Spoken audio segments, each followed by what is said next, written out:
Davlat kadastr palatasi raisining tashabbusi bilan Xorazm viloyati Xonqatma filialida namunaviy idoraviy arxiv tashkil qilindi va hozirda arxivimizda zamonaviy mobil stelajlar, face control, IP kameralar o'rnatib berilgan bo'lib, barcha shart-sharoitlar yaratilib berilgan.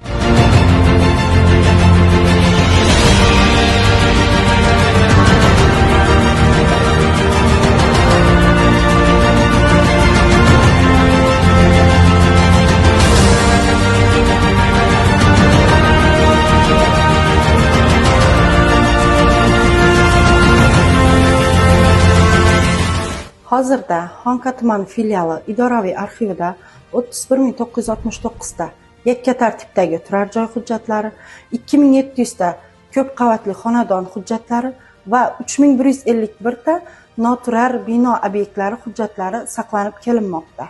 Biz barcha yaratib berilgan shart-sharoitlardan minnatdormiz.